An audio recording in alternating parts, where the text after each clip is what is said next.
الحمد لله رب العالمين والعاقبة للمتقين والصلاة والسلام على سيد الأنبياء والمرسلين وعلى آله وأصحابه وأتباعه وأزواجه وذرياته وعلماء أمته أجمعين. أما بعد، فقد قال الله تبارك وتعالى في كلامه المجيد والفرقان الحميد: أعوذ بالله من الشيطان الرجيم، بسم الله الرحمن الرحيم. وكذلك جعلناكم أمة وسطا لتكونوا شهداء على الناس ويكون الرسول عليكم شهيدا. وقال تعالى: كنتم خير أمة أخرجت للناس تأمرون بالمعروف وتنهون عن المنكر وتؤمنون بالله ولو آمن أهل الكتاب لكان خيرا لهم منهم المؤمنون وأكثرهم الفاسقون.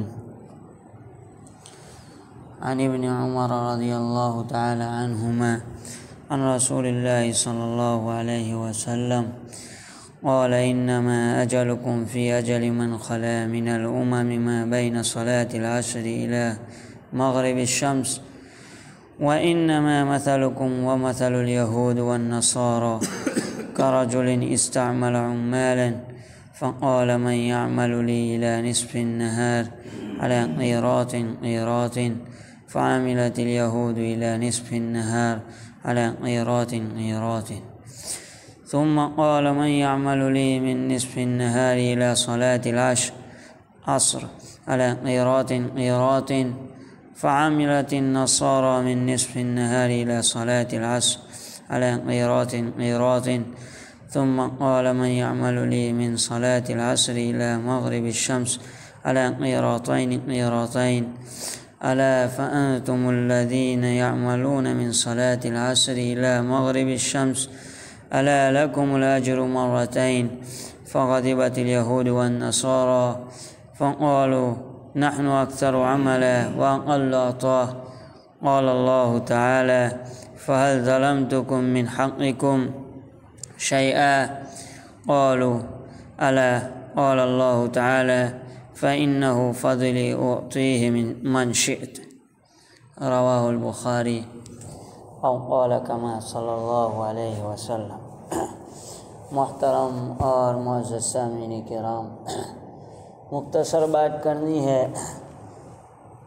قرآن کریم کی جو آیت تلاوت کی ہے، جس کا ترجمہ اور تشریح پہلے بھی بتلا چکا ہوں. ابھی جو حدیث شریف پڑھی گئی، نبی کریم صلی اللہ علیہ وسلم امت محمدیہ کی فضیلت کو بیان کرتے ہیں. اللہ تبارک و تعالیٰ کا فضل امت محمدیہ پر کتنا ہے بتلانا چاہتے ہیں.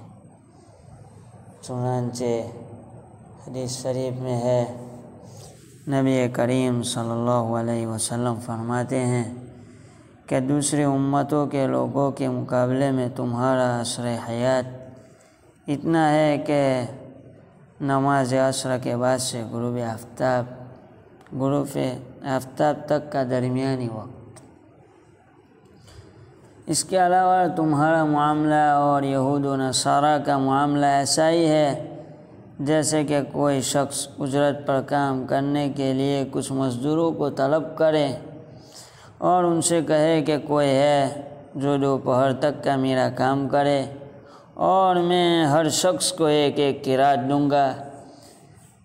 چنانچہ یہود نے دوپہر تک ایک قیراط پر کام کیا.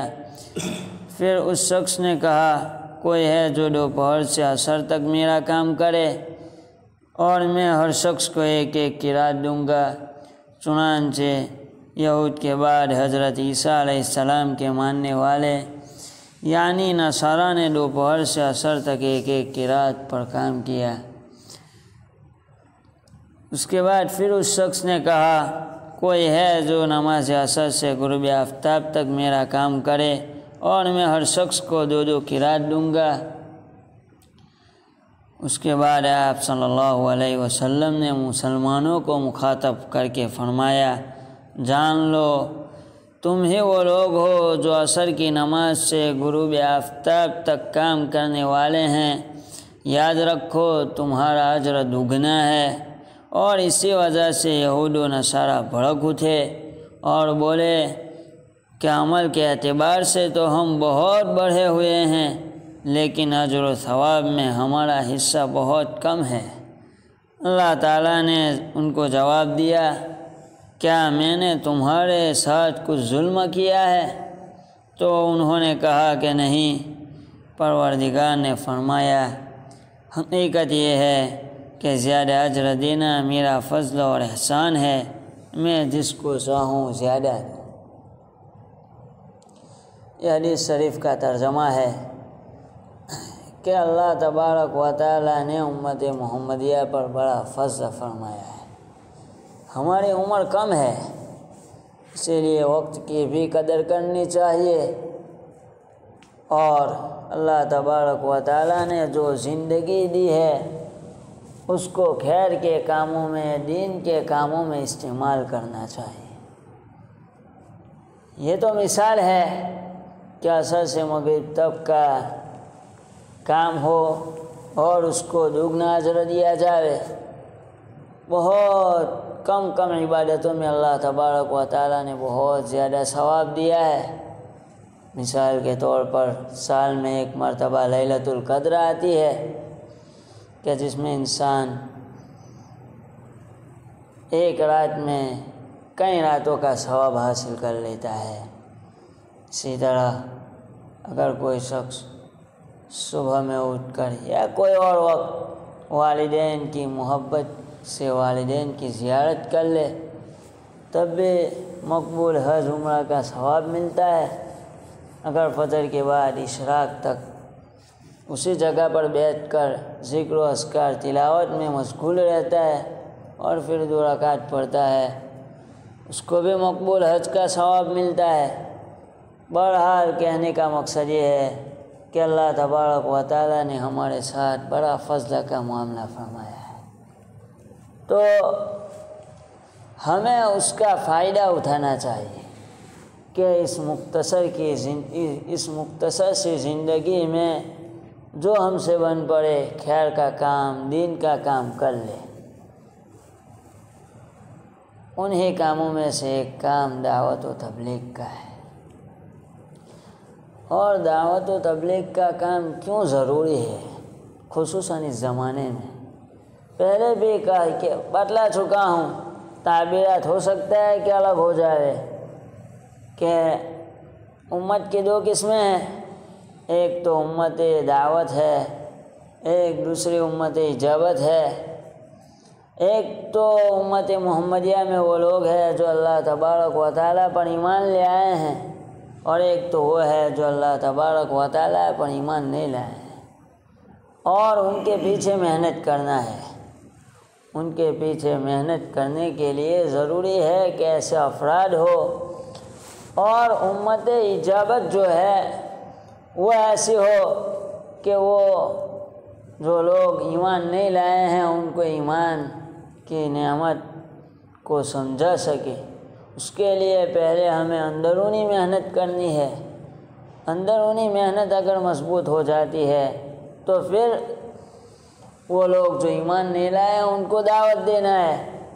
اور یہ بھی اللہ تبارک و تعالیٰ نے قرآن کریم میں فرمایا ہے، یا ایھا الذین آمنوا آمنوا، کہ ایمان والو ایمان لے آؤ، ہے نہیں؟ تو ہمیں سب سے پہلے تو اپنے آپ پر محنت کرنی ہے، پھر اس کے بعد اپنے اہل و عیال پر، اور اسی طرح الی آخرہ جتنا ہم سے بن سکے۔ یہ محنت اس لیے کرنی ہے کہ یہ ایک ایسا نیک کام ہے کہ اگر ہمارے ذریعے کوئی نیک کام کرنے والا بن گیا تو اس کی نیکیوں میں بھی، اس کے نیک کام کرنے پر ہمیں بھی اجر ملے گا۔